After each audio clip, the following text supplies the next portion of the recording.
Bonjour à tous, mon nom est Bro Damien et ici je suis dans le cadre des 5 Minute English with Bro Damien. Aujourd'hui, je vais vous apprendre comment se présenter en anglais. On dit introduction, présentation, how to introduce oneself. Ok, voilà, vous pouvez dire hi, my name is John Ford. How do you do? Ok, salut, je m'appelle John Ford. Enchanté. How do you do signifie enchanté. Vous pouvez aussi dire hello, I'm James Red. It's very nice meeting you. I'm James Red. It's nice, very nice meeting you. Vous pouvez aussi dire good morning. I'm Laura. I'm 14 years old and I live in London. Ok, l'âge pour les données, on utilise le verbe être et quand vous parlez de votre vie, il faut mettre la proposition in. I live in London. I live in Kinshasa. I live in Matadi. Vous avez aussi des formules de politesse que vous pouvez utiliser. Par exemple, may I introduce myself? May I introduce myself? How are you? How are you? How are you? OK? Vous pouvez utiliser aussi la formule de politesse. I'm delighted to make your acquaintance. I'm delighted to make your acquaintance. I'm pleased ou I'm glad to meet you. Voilà un exemple de présentation que vous pouvez utiliser. Vous pouvez remplacer ça. Je vais mettre un autre modèle où vous allez remplacer par vos informations. Hello, my name is Damien and I'm 14 years old. I'm Congolese and I live in Kinshasa near Brazzaville. I was born in Kinshasa and I live there with my parents. I'm a doctor. I'm a doctor, okay? A doctor. And I have been working for 7 years now. I'm single and I'm not married yet. I have no child. I like watching soccer on TV and reading. What about you? Okay? Voilà un modèle. Le modèle, il est là. Ici, vous allez donner votre nom, vous donnez votre âge, vous donnez votre nationalité et vous dites là où vous habitez.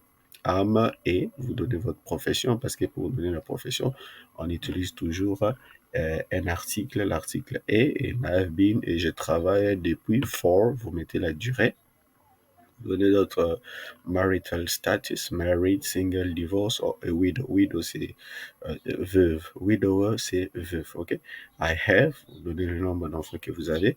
I like, vous donnez vos interests ou hobbies. Préférez toujours le verbe avec la forme ing, ok? Comme je l'ai dit précédemment, I like watching and reading, ok? Après le verbe like, toujours mettre le verbe qui suit avec ing. Ne le faites pas suivre. Ne dites pas I like to watch. Non, c'est mieux de dire I like watching. Ok, voilà. Alors, je vais vous apprendre dans la deuxième partie comment utiliser les mots comme en anglais. Comme en anglais. Quand vous voulez utiliser comme en anglais, il y a deux façons de les traduire. Soit vous allez les traduire par as ou like. Ok.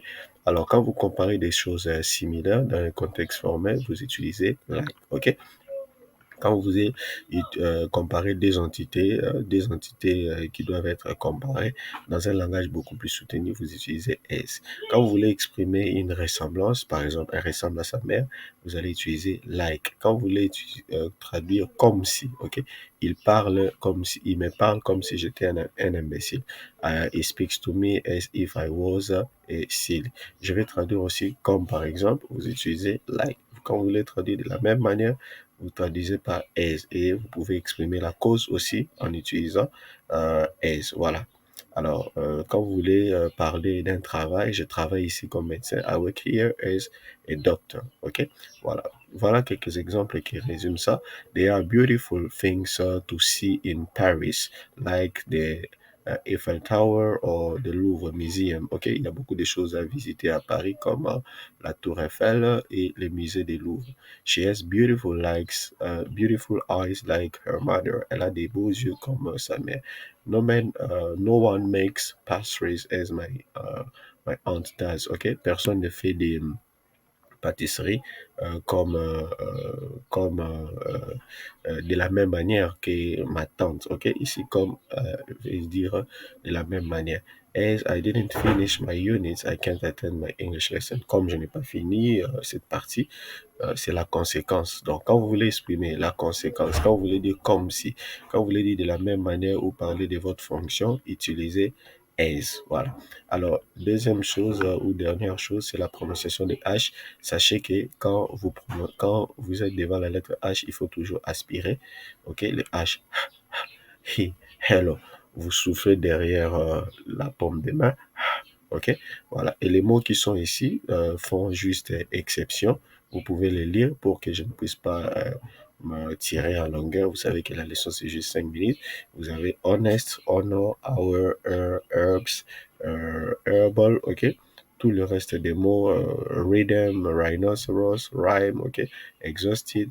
Donc, tous ces mots, la lettre H est exception. Fait exception et n'est pas prononcé. Donc, le principe, c'est prononcer le H quand il est là et ne pas les prononcer quand il n'est pas là. OK? Tout ça est fait pour éviter la comparaison. Par exemple, hello, salut, en anglais on dit hi. J'ai en anglais on dit I. OK? Manger en anglais on dit eat ou passer. Haïr ou la haine on dit hate. Voilà, merci pour cette leçon. Soyez concentrés, abonnez-vous, partagez pour que nous puissions atteindre un grand nombre à travers cette leçon. Merci.